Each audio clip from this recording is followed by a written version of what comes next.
ఒకప్పుడు పెళ్లి పీటల మీద పెళ్లి ఆగిపోతే అదొక పెద్ద అవమానం.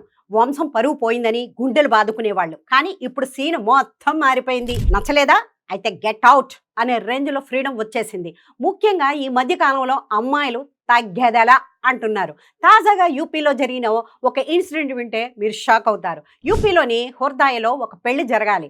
పెళ్లి కొడుకు దేవేంద్ర సింగ్కు ఇన్స్టాగ్రామ్లో ఒక అమ్మాయితో పరిచయం అయ్యింది. ఫోన్లలో మాట్లాడుకున్నారు, ప్రేమించుకున్నారు. చివరికి పెళ్లి వరకు వెళ్లారు. కానీ ఇక్కడే ఒక బిగ్ ట్విస్ట్. బారాత్లో పెళ్లి మండపానికి వచ్చిన పెళ్లి కొడుకును చూసి ఆ పెళ్లి కూతురు షాక్ అయింది. ఎందుకంటారా?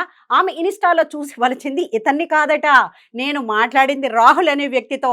ఈ దేవేంద్ర సింగ్ ఎవరో నాకు తెలియదు అని అందరి ముందు బాబు పేల్చింది. ఇన్స్టా ఫిల్టర్లు వాడి ఈ పెళ్లి కొడుకు ఫోటోలు పంపించాడో లేక ఫేక్ ఐడితో మెసేజ్ చేశాడో గానీ అక్కడ సీన్ మొత్తం రణరంగం అయిపోయింది. ఒకప్పుడు కట్నం తక్కువైందని వరుడి తరపు వాళ్ళు పెళ్లి ఆపేస్తే ఇప్పుడు సీన్ రివర్స్.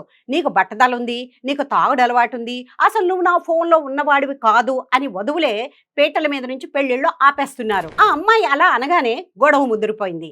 అమ్మాయి తరపు వాళ్ళు వరుణ్ణి, అతని బంధువులను చెత్త కొట్టేశారట.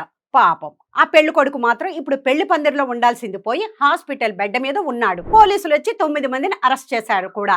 అయితే ఆన్లైన్ ప్రేమలు, ఇన్స్టాగ్రామ్ ముచ్చట్లు పెళ్లి వరకు వెళితే ఇలాగే ఉంటది. అందుకే పెళ్లికి ముందే ఒకసారి డైరెక్ట్ గా కలుసుకోవడం బెటర్ ఏమో. ఈ విషయంలో వధువు తీసుకున్న నిర్ణయం కరెక్టేనా లేక ఇరు వర్గాలు ఇలా కట్టుకోవడం కరెక్టా? మీ ఒపీనియన్ ఏంటో ఈ కింద కామెంట్ బాక్స్లో సెండ్ చేయండి. ఇటువంటి లేటెస్ట్ అప్డేట్స్ కోసం మా ఛానల్ని సబ్స్క్రైబ్ చేసుకోండి.